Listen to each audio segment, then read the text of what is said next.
Bonjour à tous et bienvenue dans cette vidéo où on va parler de Dubaï.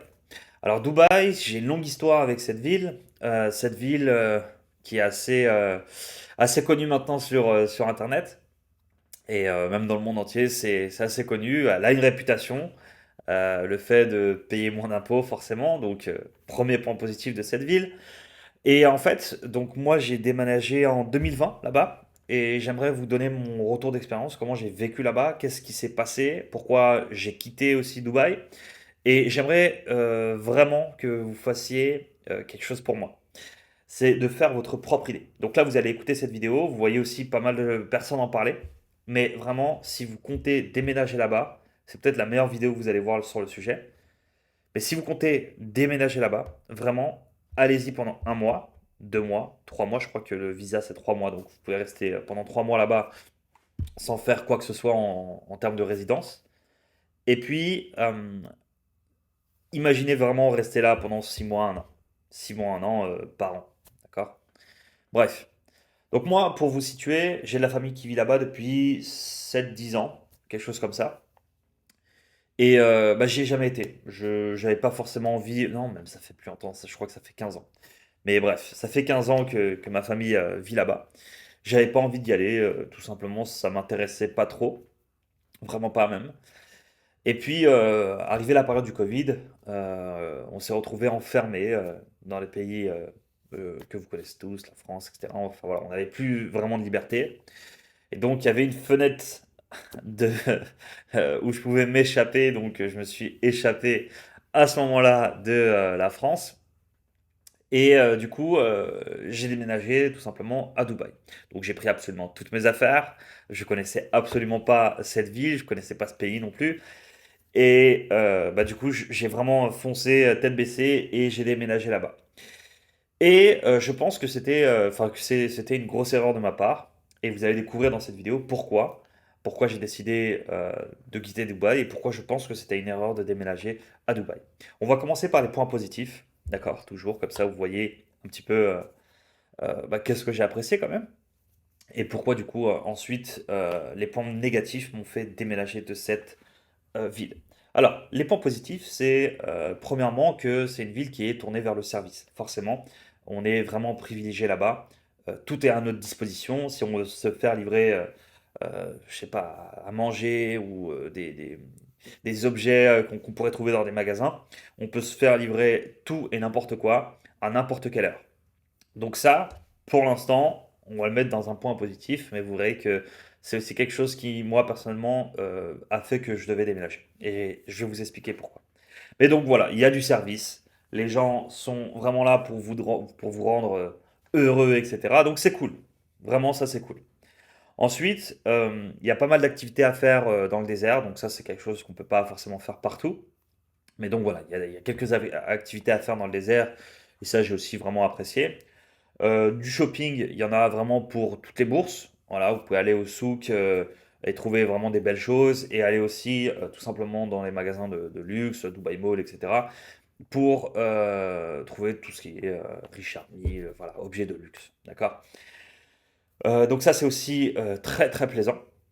Il y a une sorte de sécurité qui est assez cool. Vraiment, il y a jamais rien qui peut vous arriver à Dubaï. Et puis si ça vous arrive, il m'est arrivé une petite chose avec une société là-bas. Et ça s'est toujours réglé en ma faveur, toujours. Donc c'est assez cool. Vraiment là-bas, c'est assez cool. On va dire vraiment, vraiment, le mot là-bas, c'est privilégié. On est vraiment des privilégiés à partir du moment où on est résident là-bas. euh, je trouve que même les locaux nous font sentir qu'on est les bienvenus. Donc ça, c'est vraiment cool. Ça, c'est vraiment cool. Il y a le Global Village qui est assez cool aussi à faire. Donc ça, c'est un sorte de parc d'attraction avec des stands de tous les pays. Et vous allez retrouver des spécialités, que ce soit bah, de la marchandise ou bien tout simplement de la nourriture que vous allez pouvoir acheter sur ces stands-là. Et je crois qu'il y a une entrée qui est payante. Mais voilà, c'est vraiment une chose à faire qui est là-bas, qui est assez cool à faire. Le Burj Khalifa, forcément, c'est un monument qui est assez incroyable. Les écrans qu'il y a dessus, ça c'est incroyable. Le spectacle des fontaines qui est au pied, ça c'est incroyable. Mais voilà, vous l'avez fait une fois, deux fois, trois fois. il n'y a pas trop grand intérêt à le refaire, quoi. Mais en tout cas, voilà, la tour est très impressionnante.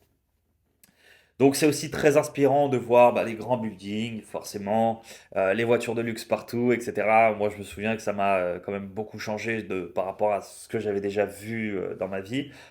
Et pourtant, j'ai voyagé, j'ai beaucoup voyagé. Donc c'était cool. Vraiment, ça aussi, c'était cool de voir que dans ce parking, il y a des voitures qui valent 400 000, 400 000, 400 000. Enfin, genre, je sais pas, il pourrait y avoir 10 millions facile dans un parking qui est vraiment très petit, quoi. Donc c'est assez cool de vivre dans cet environnement-là. Et ça, c'est aussi quelque chose que j'ai apprécié. Euh, Maintenant, tout ce luxe que j'ai vu, c'est pas le luxe auquel moi j'aspire personnellement. Et là, on va commencer par les points négatifs finalement. On va transitionner comme ça. En fait, clairement, j'ai pas apprécié le fait que, en fait, c'est des personnes, enfin les personnes qui vivent à Dubaï, c'est le genre de personnes qui peuvent se permettre forcément le luxe, mais qui sont obligées de le montrer. Et pour moi, le type des personnes qui vit là-bas n'est pas aligné avec moi. Donc c'est pour ça déjà, première chose que je suis parti, c'est aussi pour ça. Euh, je vise un autre type de luxe qui est tout simplement, je peux, mais j'ai pas besoin de le montrer. Et pour moi, c'est beaucoup plus sain. Beaucoup plus sain. Donc ça, c'est la première chose que j'aimerais vous dire, c'est que vraiment c'est du luxe qui est très visible, on a besoin de le montrer, on a besoin de prouver, on a besoin de sentir qu'on est regardé. Et ça c'est vraiment quelque chose que moi personnellement, voilà, enfin déjà ça m'avait pas trop intéressé de base Dubaï, et puis quand je suis allé là-bas, j'ai vraiment compris que c'était vraiment comme ça. Et qu'en fait, voilà, les gens sont vraiment là pour aussi être vus. Vraiment. Maintenant, le plus gros point négatif pour moi à Dubaï, ce n'est pas les gens, ce n'est pas la mentalité des gens, etc. C'est la pollution. Alors la pollution, c'est un sujet que personne n'en parle. C'est un sujet que vous n'allez pas forcément trouver beaucoup de data, beaucoup de chiffres ou quoi que ce soit, mais c'est un fléau là-bas. Personnellement, ça m'a touché. Ça m'a touché, disons, au niveau de la santé, et je suis pas le seul. Et j'aimerais vraiment vous en parler de tous ces points négatifs que j'ai trouvés à Dubaï, puisque c'est vraiment pas ce qu'on trouve la plupart du temps dans les vidéos, que ce soit sur YouTube, etc. La première chose, c'est que la pollution, euh, c'est pas que dehors, déjà. C'est pas que en extérieur. Euh, je me souviens, ma femme a commencé à avoir des problèmes respiratoires. Elle a commencé à avoir ce qu'on appelle du fog, du brouillard mental. Et du coup, j'ai acheté ce qu'on appelle un purificateur d'air, un Dyson. Et là, je me suis rendu compte qu'en fait, l'air intérieur était très pollué. Pourtant, je vivais très loin de la ville. J'étais à Al-Barari, pour les personnes qui connaissent. C'est une sorte d'oasis en plein désert, où il y a vraiment beaucoup d'arbres. J'ai sélectionné ce lieu exprès pour ça. On n'est pas dans la démonstration là-bas, on est dans du luxe, du vrai. Et la nature. Donc j'ai vraiment fait en sorte qu'on soit dans un bon environnement, sain. Et pourtant, l'air était aussi pollué qu'à Dubaï même, qui était à 30 minutes en voiture. Mais le truc, c'est que c'était pas un peu pollué. Je vais vous mettre une capture d'écran ici, et vous allez voir que la capture d'écran du Dyson dit que c'est extrêmement pollué, même dangereux. Et là, c'était fenêtre fermée, d'accord? Fenêtre fermée, dans un appartement de luxe à 1,5 million, d'accord? C'était un truc très très propre. Le logement était neuf, donc il n'y avait aucune raison, genre les joints de l'extérieur, tout était nickel. Le truc était neuf, quoi.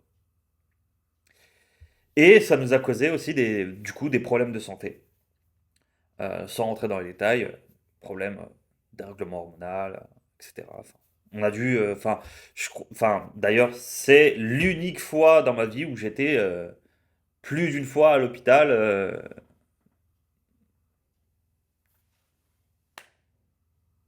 En un an, je crois que j'ai été 3, 4 fois, personnellement. Et puis ma femme, pareil. Donc c'était à cause de la pollution. Puis voilà, dans ma famille aussi, j'ai des personnes qui ont des problèmes respiration, des problèmes au niveau du cerveau depuis qu'ils vivent à Dubaï. Et bon, ça fait 10, 10, 15 ans. Donc voilà, bon, en un an et demi, 2 ans, ça a pu me toucher. Donc j'imagine pas en 10 ans, quoi. J'imagine pas en 10 ans. Donc forcément, ça c'est quelque chose qui m'a vraiment déplu. Ensuite, moi la raison qui m'a poussé à aller à Dubaï, c'est vraiment, bah, je me disais qu'il fera beau. Je me disais que en fait, on est gâté par le soleil et qu'en fait, ça va être un endroit qui fera bon vivre. Sauf qu'en fait, c'est un soleil qui est voilé. C'est un soleil qui est tout le temps voilé. D'accord? Alors, pour la plupart des gens, on s'en fout, les personnes s'en foutent, etc. Mais il faut le savoir. Vous aurez pas genre des vraies journées où il fera beau, ciel bleu, euh, mais vraiment genre un vrai ciel bleu, quoi. Un vrai ciel bleu. C'est très très très rare. Je crois en un an et demi, 2 ans, j'ai dû en avoir 2 ou 3 jours, comme ça. Sans filtre, sans modification, etc.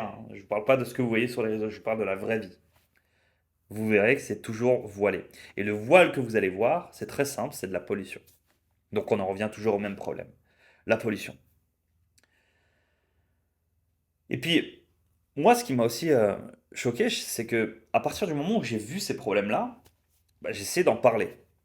J'ai essayé d'en parler aux personnes qui habitaient à Dubaï et qui étaient mes amis, tout simplement. J'ai parlé aussi à ma famille qui habitait à Dubaï. Et en fait, ce qui m'a beaucoup choqué, c'est qu'on n'a pas le droit de dire du mal de Dubaï. On n'a pas le droit de dire du mal de Dubaï euh, parce qu'en fait, alors c'est très profond, hein, mais les gens se mentent à eux-mêmes et se disent que on a une super vie ici. Et en fait, et c'est pour ça que vous voyez beaucoup de personnes sur Internet quand ils parlent de Dubaï, ils essaient toujours de se trouver des raisons de pourquoi Dubaï est génial. C'est vrai que Dubaï a des points positifs, ceux que je vous ai énoncés. Mais quand vous avez voyagé et que vous avez vraiment de l'argent, je ne vois aucune raison d'habiter à Dubaï. Mais genre, aucune raison. Et donc, si t'as pas le droit de dire du mal de Dubaï, c'est parce que les personnes doivent se rassurer que ici c'est génial, et c'est parce qu'ils ont un intérêt à le faire. J'ai remarqué ça. euh, je vais vous prendre un exemple très simple.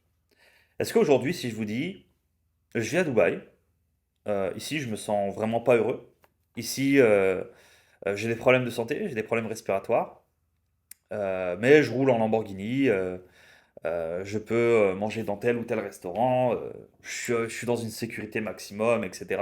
Mais voilà, j'ai des problèmes de santé, il n'y a aucune nature, j'ai besoin de voir un psychologue, j'ai des problèmes de thyroïde, etc. Est-ce que tout ça, ça vous inspire? Est-ce que vous vous sentez inspiré par tout ça? Je pense que non. Parce que humainement, vous allez préférer ben, votre santé à finalement de la futilité qui est une vie de luxe. Vous n'avez pas besoin de ça pour vivre. Vous avez besoin de votre santé. Pour vivre, vous avez besoin d'une bonne santé. D'accord? Mais si on vous dit que vous avez une bonne santé à Dubaï et qu'en plus de ça, vous avez une vie de luxe, bah là, ça vous inspire. Sauf que c'est faux. Vous ne pouvez pas avoir une bonne santé à Dubaï. Puis même si vous allez à la salle de sport, l'air que vous respirez, vous êtes tout le temps dans la climatisation. Enfin, il y a trop de choses qui font que c'est surcoté, mais à un point extrême. Les gens ont besoin de vendre ce rêve-là. Ont besoin de vous faire croire qu'ils vivent une vie de rêve. Comme j'ai dit dans ma dernière vidéo, méfiez-vous toujours de ce que vous voyez en surface. Parce que vous ne connaissez pas derrière les coulisses, qu'est-ce qui se passe. Parce que je vous le dis vraiment, en 2020, j'ai pris toutes mes affaires, je suis allé à Dubaï dans l'espoir d'avoir un endroit stable où vivre mes 10 prochaines années avec une imposition cool, légère, et puis un cadre de vie idyllique. J'ai vraiment cru ça. Puis je vais arriver là-bas, j'ai vu ces points négatifs, mais ce n'est pas fini. Ce n'est pas fini, il y en a encore beaucoup.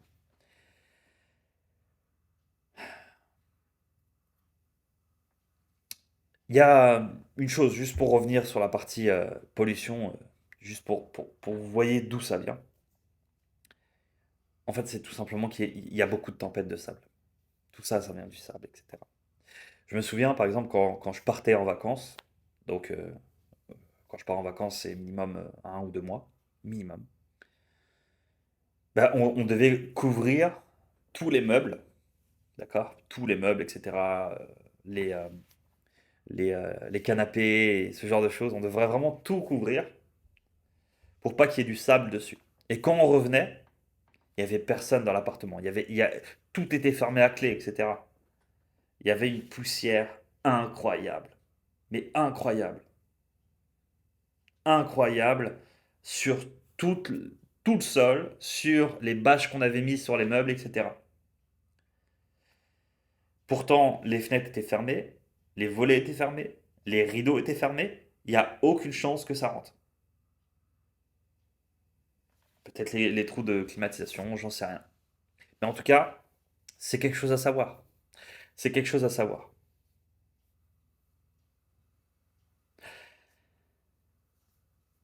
Cette pollution, on peut croire que c'est pas grand-chose. Mais personnellement, je ne connais aucune personne qui n'a pas soit des problèmes de thyroïde, de dérèglement hormonal, qui vit à Dubaï. Personnellement, hein. Et puis si j'en connais, qui vivent sans problème de santé comme ça, bah, ils ont des problèmes autre part. Donc, soit ils ont des problèmes de santé, soit ils ont des problèmes mentaux. C'est très très rare de voir une personne à Dubaï qui ne consulte pas un psychologue. Les psychologues là-bas, c'est... Enfin, vous êtes psychologue en France, mais allez à Dubaï. Vous allez vous faire énormément d'argent. C'est, je pense, le meilleur poste que vous pouvez faire à Dubaï, c'est psychologue. La meilleure carrière, c'est psychologue à Dubaï. La plupart des personnes que je connais suivent des psychologues. Mais attention, c'est que depuis leur arrivée à Dubaï. C'était des personnes totalement, j'ai pas envie de dire normales, mais sans problème plutôt. C'était des personnes sans problème à ce niveau-là, qui n'avaient pas besoin de suivre ou d'être suivies ou quoi que ce soit. Et puis, pollution, problèmes hormonaux, thyroïde, etc. Brouillard mental, perte de repères, psychologue. Je crois qu'il y a même un YouTuber qui est assez connu, qui a fait un problème, qui a fait justement une longue vidéo sur ses problèmes de santé et j'ai remarqué que ça coïncidait avec son déménagement à Dubaï. Et c'est exactement ce que je vous dis. C'est exactement ce que je vous dis comme problème actuellement que moi j'ai remarqué. Puis à la limite, si on a des problèmes mentaux, il me semble, je suis pas expert, mais que de se reconcentrer dans la nature, dans une vraie nature, en forêt par exemple, une balade en forêt, ça peut beaucoup aider. Si on fait ça sur une longue période, ça peut beaucoup aider. Le problème là-bas, c'est que même si tu vis à El Barari, là où je vivais, il y a un petit peu d'arbres, mais il n'y a ni l'air de la forêt, ni le sentiment, la puissance de la forêt, quoi. Il y a absolument rien, quoi. Il n'y a pas de vraie nature. Donc tu as des problèmes mentaux, tu as des problèmes de respiration, etc. Et tu n'as aucune chance de t'en sortir que par des traitements. Rien de naturel. C'est vraiment à l'image de Dubaï d'ailleurs. Rien de naturel. Et puis, j'y ai pas cru moi, à ça. J'y ai pas cru qu'il y avait rien de naturel dans les Émirats Arabes Unis. Donc j'ai pris ma voiture. J'aime faire de longues routes moi, personnellement. Et j'ai fait le tour des Émirats Arabes Unis. J'ai vraiment pris ma voiture et fait des heures de route. C'est pas très grand. J'étais à Hatta, à Fougera, j'étais à pas mal d'endroits. Et ce que j'ai vu, en fait, c'était encore pire. Ce que j'ai vu, c'était vraiment encore pire que ce que je pensais. D'accord, il n'y a pas de nature. Mais il y a autre chose encore pire que pas de nature.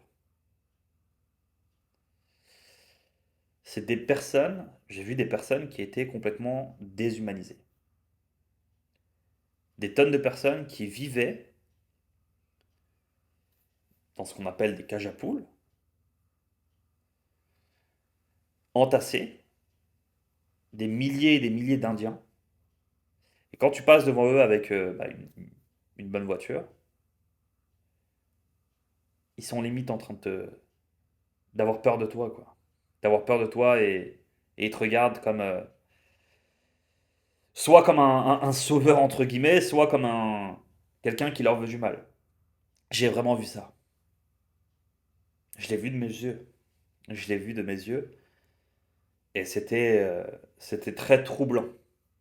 C'est vraiment très troublant parce que d'un autre côté, il y a beaucoup de luxe à Dubaï.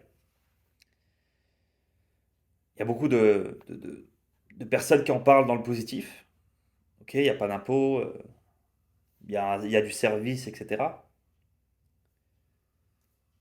Mais qui sont les personnes qui rendent service? Pourquoi ces personnes acceptent de faire 200 km? Je me souviens, c'était une course que j'avais faite. 200 km pour livrer une boîte de chocolat à l'autre bout des Émirats. Et je vais vous montrer ça à l'écran. C'est la première semaine que je suis arrivé, j'avais pas fait gaffe. J'avais commandé un truc d'un- c'était de la pâtisserie. Elle venait à 200 km d'ici. Et le gars, il a fait ça, quoi. Comment ça se fait qu'on arrive à trouver des personnes qui peuvent faire ça? Qu'est-ce qu'on leur fait surtout pour qu'ils acceptent ce genre de travail? Parce que je pense pas que c'est qu'une question de salaire. Et c'est là où j'ai compris en fait que les droits de l'homme à Dubaï dépendent de ta nationalité en fait.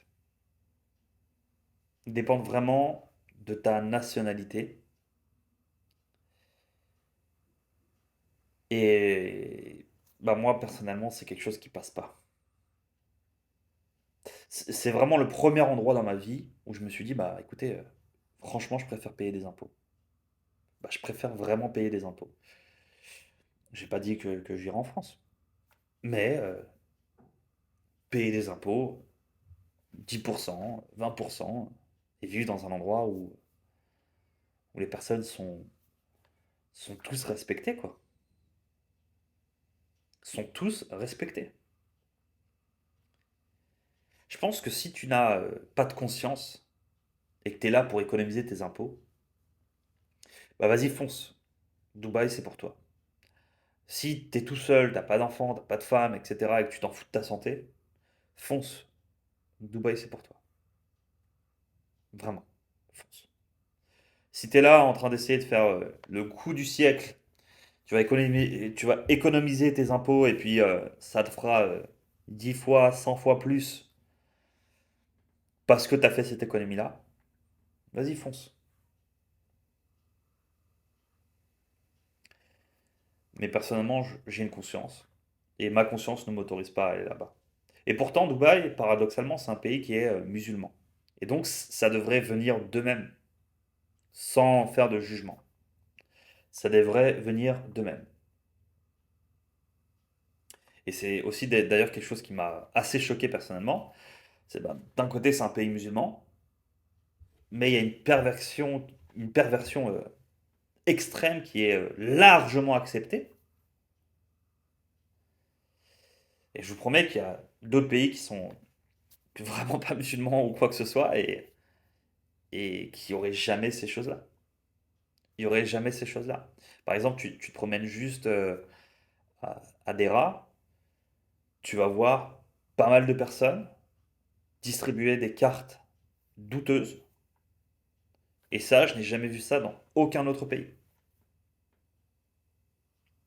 Aucun autre pays. Là-bas, ça, c'est monnaie courante. C'est normal. Donc, si tu es drivé que par tes économies d'impôts, sachant qu'ils ont ajouté des impôts actuellement, vas-y.